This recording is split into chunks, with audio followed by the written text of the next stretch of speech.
Olá, seja bem-vindo a mais um Doses de Nata. Eu sou a Lorena Carrijo, gerente de marketing, e comigo, de novo, aqui comigo, a Camila Costa, que é a nossa coordenadora técnica. Tudo bem, Camila? Tudo bem, Lorena, e você? Tudo jóia. E o Vinícius Faria, que é nosso assistente técnico comercial. Tudo bem, Lorena? Tudo jóia? Bom, hoje a gente vai trazer assuntos também que muitos produtores sofrem, procuram a gente para saber e sobre as nossas vacinas e também saber o que fazer na granja, que são problemas respiratórios, né? Bronquites, né, Camila? Primeiro, como é que está essa prevalência dos problemas respiratórios hoje na avicultura? Lorena, hoje na avicultura, no setor de postura comercial, nós encontramos praticamente 90% das granjas, né, onde a gente visita, a gente observa a prevalência dos problemas respiratórios, dos mais diversificados possíveis, né? Então, assim, no setor de postura comercial, nós observamos principalmente ali nos momentos de pico de produção, onde a ave está com cortisol mais aumentado e a gente tem uma baixa de imunidade, e esses problemas respiratórios que estão circulando acabam acometendo essas aves e causando sinais clínicos. Sim, Vinícius, você que tem sempre no campo, sempre conversando com produtores, bronquite é sempre um assunto que chama atenção e que o produtor sofre, né? Exato, Lorena, exato.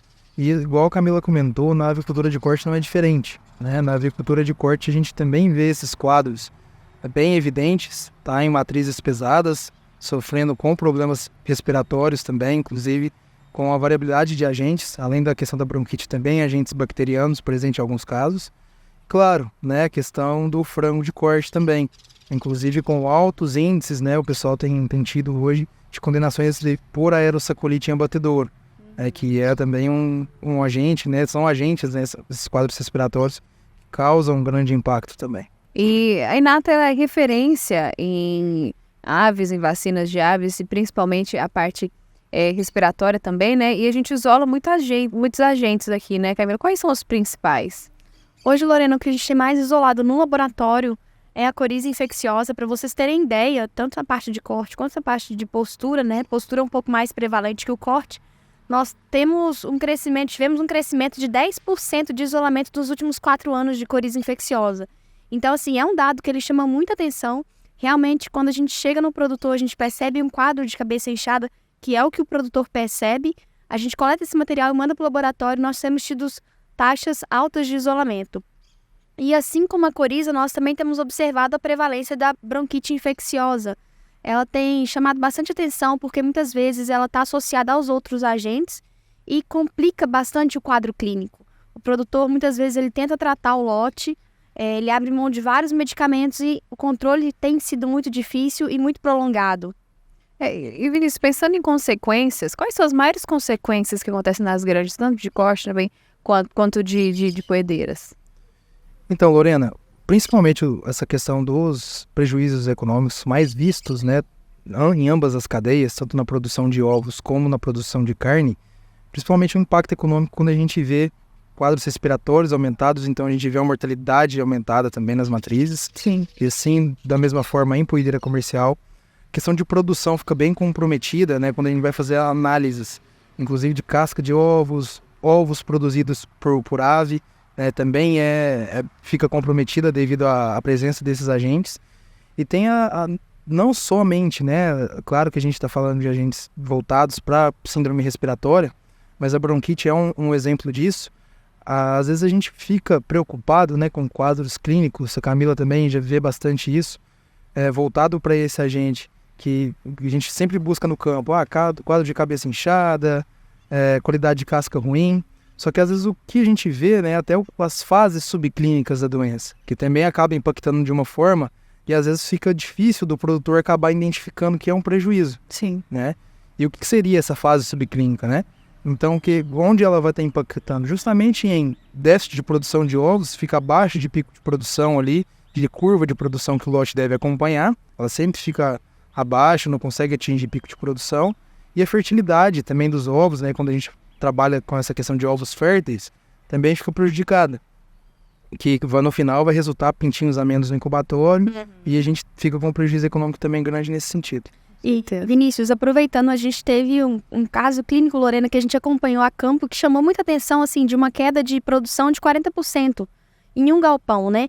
Então, assim, quando a gente pensa em 40% de um galpão, de umas 50 mil aves é muito impactante no bolso do produtor. Com Um certeza. quadro desse, o produtor vai gastar muito dinheiro tratando a ave, ele vai ter uma mortalidade alta, mortalidade chegando até 1%, né, ao dia. Então, a gente percebe realmente quadros muito expressivos, tanto no corte quanto na postura também. E essa dificuldade de tratar pós-problema, né, a gente observa bastante. Até aproveitando que o Vinícius chamou a atenção dessa fase subclínica, eu acho que é um ponto importante da gente comentar. Nós acompanhamos também um quadro de um produtor de aves que eram free range, né, soltas, era um produtor pequeno, e onde ele tinha aí a prevalência de ovos com casca deformada, com despigmentação, né? E quando a gente acompanhou o caso, chegou no diagnóstico da bronquite infecciosa, e nós recomendamos a vacinação com vacinas vivas a campo, na produção do produtor, ele teve um aumento de 9% na produção dele diária. Então, assim, é um volume muito expressivo. Isso Com é um certeza. produtor pequeno, né? Com certeza, 9% é muita coisa para uma pessoa, principalmente quem está produzindo em um espaço menor, né, que é um produtor menor, então 9% é muito significativo. Isso aí. E pensando em sinais clínicos, né, o produtor está ali, ele está vendo os animais dele, o que ele tem que identificar? Como é que ele consegue identificar isso a campo, que está com a síndrome respiratória? Primeiro fator que o produtor observa, né, quando ele não tem um corpo técnico presente, ali a presença de um veterinário que vai identificar essa fase subclínica, como o Vinícius falou, ele vai chegar a perceber uma fase de conjuntivite nas aves, né, a parte da produção, que é o que chama atenção, bastante a produção cai. Os ovos com a casca deformada, isso chama bastante atenção, porque o produtor não consegue mandar esses ovos para o mercado, então muitas vezes ele tem que descartar. Ovos de pele também são outras coisas que a gente encontra quando a gente tem um quadro respiratório, principalmente associado à bronquite infecciosa, a questão da cabeça inchada. Então, são sinais que eles já são mais avançados da doença. Então, quando a gente percebe isso mais no início, a gente consegue tomar medidas, né, o mais rápido possível, que esse quadro ele não se agrave tanto. Com certeza. E, Vinícius, pensando, né, nesse diagnóstico, né, como é que vai funcionar? O produtor viu, ele analisou ali clinicamente, como é que a gente faz esse diagnóstico? Sobre a questão de diagnóstico, é importante a gente ressaltar que ele pode ser de várias formas, né? Desde a análise de isolamento do agente viral ou bacteriano, porque é muito importante a gente ressaltar que até em casos de bronquite a gente tem a questão de agentes ali que trabalham com infecção. Sim. A própria coriza é um desses agentes, né? Sim. Escherichia coli também é bem presente também nesse sentido. Então é importante, né, a gente ter um banco, né, de análises nesse sentido para monitoria e identificação desses agentes, sendo elas tanto parte de análise molecular, que é a questão do PCR, o isolamento dos agentes bacterianos e virais é muito importante, tá? E a questão sorológica, né, que a gente sempre avalia ali, se a gente já tem um histórico, né, desses animais, se a gente já tem um ponto a ser avaliado que acaba facilitando a gente, né? Que todos esses materiais coletados durante uma necrópsia a campo, a sorologia, vão servir de ferramentas, né, para que a gente consiga fechar o diagnóstico com a maior certeza, com a maior clareza, né? E assim a gente fica fácil da gente conseguir identificar e tomar as medidas corretas ali para um tratamento.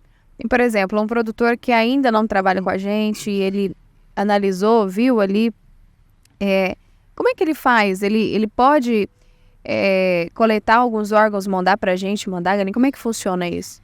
Lorena, geralmente a gente trabalha da seguinte forma, né? Nós temos os contatos no nosso site. Sim.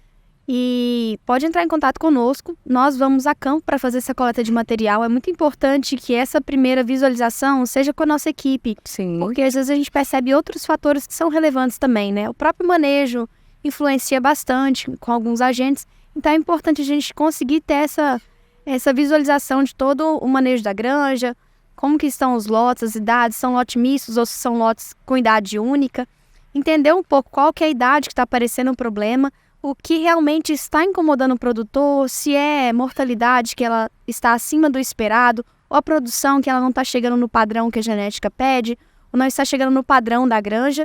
É importante que o produtor compreenda quais são esses sinais para passar para a gente fazer essa coleta.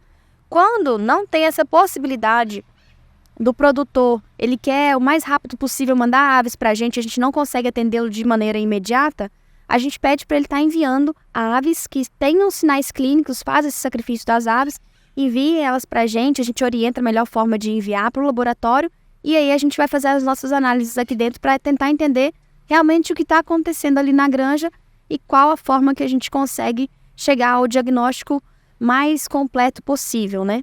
E pensando em soluções, né? A Inata, ela traz soluções pensando bronquite, pensando em doenças respiratórias, né? Quais são hoje as nossas soluções para o produtor?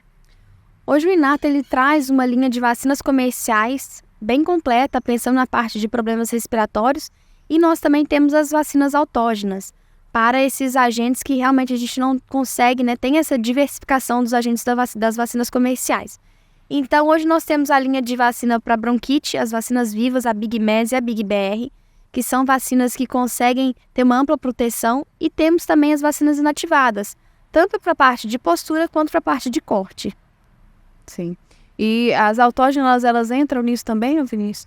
E até a questão, né, desse controle com as autógenas é muito importante, e vale ressaltar que a autógena ela entra como um complemento, né, Lorena?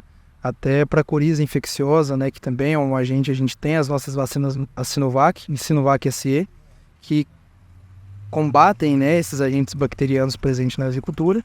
Eu também destaco a Matrivac 7, né, que é uma vacina hoje utilizada para matrizes pesadas e matrizes leves. Que é a nossa campeã de vendas aqui. Que é a nossa campeã de vendas na Inata.